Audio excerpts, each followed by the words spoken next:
Okay, let's break this down. It all starts so simply, right? You've got one company, and its entire world is built on the humble hamburger. And then you've got its rival, a total global icon, built around this legendary secret recipe for fried chicken. But here's the thing. These aren't just your local takeout spots. No way. We're talking about two of the most powerful, most recognized food empires in history. Their story? It's basically a war for who gets to feed the world. So let's get right into it. This is McDonald's versus KFC, the fast food war. So where does this all begin? Well, it's not with some massive boardroom or huge corporation. Nope. It starts with two brothers and a really, really smart idea. So picture this. It's 1940. Richard and Maurice McDonald are running a restaurant in California. It's fine, a pretty standard place. But these guys were paying attention. They saw that one item was flying out of the kitchen way faster than anything else, the hamburgers. So they did something that was honestly kind of crazy at the time. They got rid of almost everything else on the menu to focus on that one bestseller. And this is where their genius really shines. By having such a simple menu, they could completely redesign their kitchen. It became an assembly line like a car factory, but for food. They called it the speedy system. One person toasts the bun, the next puts on the patty, and so on. The result? Food came out in seconds. I mean, this wasn't just a restaurant anymore. It was a finely tuned food machine. Now, the brothers were doing great locally. They were happy. But then this milkshake machine salesman, a guy named Ray Kroc, shows up in 1954. And what he saw, well, it changed everything. He didn't just see a busy little burger joint. He saw the system. He saw a blueprint that could be copied and pasted over and over and over again across the entire country, maybe even the entire planet. All right.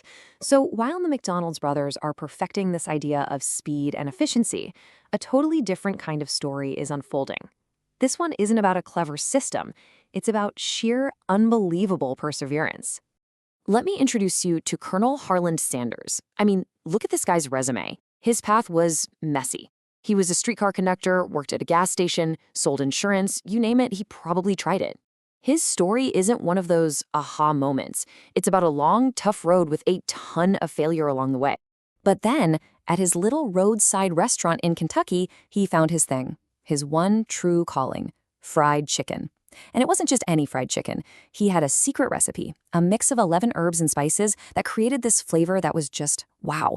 It was so unique, so good, that people started driving out of their way just to get a taste. It became a local legend. So just when he's finally found success, when he's perfected his masterpiece, disaster strikes.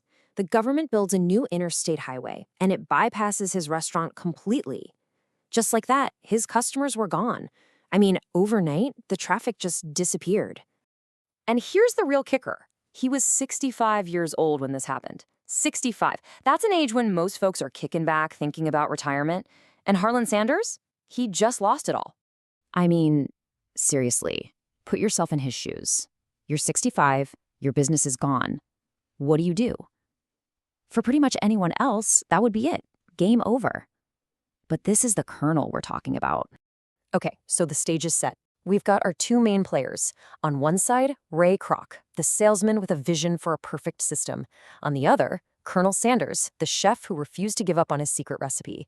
And now they're both about to start building their empires in totally different ways. Look at how different their game plans were. Ray Kroc's idea was to franchise the entire McDonald's experience. The brand, the building, that speedy system. The key was consistency. A burger in Ohio had to taste exactly like one in California. The Colonel? He did the complete opposite. He wasn't selling restaurants. He was literally driving his car across the country, walking into existing diners and trying to convince them to franchise his recipe and add his chicken to their own menus. So with both of these empires blowing up, you just knew they were on a collision course. It was inevitable. And what followed was this massive global food fight for the appetite of the entire world. And you can see how their origins shaped everything about them. McDonald's was all about being reliable, fast, consistent, family-friendly. You knew exactly what you were going to get under those golden arches. KFC, on the other hand, was all about personality. It was about that bold, can't get it anywhere else flavor. And it was all tied to the face of one man, the Colonel. Now, as they both went global, things got really interesting. McDonald's, of course, became a behemoth pretty much everywhere. But KFC found these pockets of incredible success, sometimes even beating McDonald's. You look at a place like China or other parts of Asia, and KFC is an absolute monster. The Colonel's chicken just connected with people there in a huge way. And don't think for a second that this is all ancient history. This rivalry is playing out right now, today. Every single day, in thousands of towns and cities all over the world, this battle continues, one burger and one bucket at a time. So let's zoom out a bit. Forget the sales numbers for a second. What's the real, lasting legacy of this massive food fight? I mean, how did these two actually change the world? It's the question everyone wants to ask, right? In any great rivalry, you want to know who won. After all this time, who's the real king? The burgers or the chicken? But, the real answer here isn't so cut and dry. It's not that simple. Because in this war, there wasn't just one winner. The truth is, they both won. Just think about it for a second. These two empires were built from basically nothing. From a small burger stand and a guy selling chicken out of his car.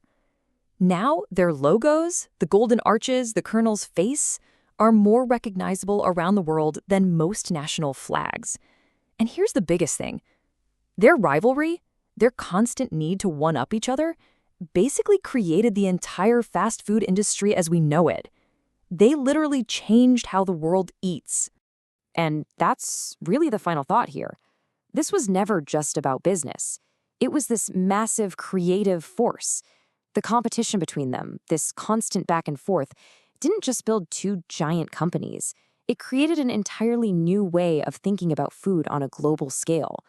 They didn't just win a war against each other. Together, they completely reshaped our world.